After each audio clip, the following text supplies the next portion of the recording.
Ne úplně každý ji miluje, nebo je na ní zvyklý. Přesto masáž znavených svalů je nejen vybranou slastí, ale dá se říct i nutnou potřebou.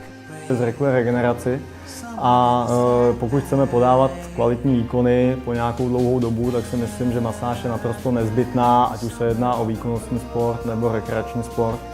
A pokud mám odpovědět jasně, co to je masáž, tak masáž je vlastně soubor hmatů, které urychlují regeneraci člověka. Pokud se bavíme o té předstartovní masáži, tak ta většinou je těsně před tím výkonem, to znamená, ta je taková kratší, intenzivnější, cílem je toho člověka nabudit vlastně na ten výkon, může tam být poplácání, cokoliv, samozřejmě povzbuzování toho člověka.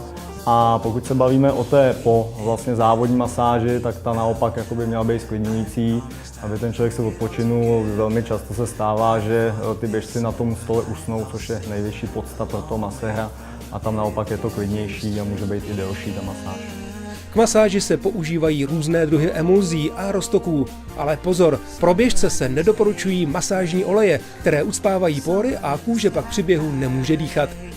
Ruce Davida Cihláře a jeho kolegů už druhým rokem připravují k výkonům také elitní africké atlety, účastníky běžecké ligy Ranček. Svaly těch afrických běžců ty jsou takový konický, nejsou takový do té síly, do té tloušťky, jako u těch klasických evropských běžců.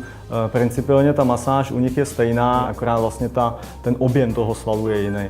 Pokud nemáte po ruce šikovného maséra nebo masérku, základní funkci aktivace nebo uvolnění svalů splní i automasáž. Jsou tam jakési postupy, které by se měly dodržovat.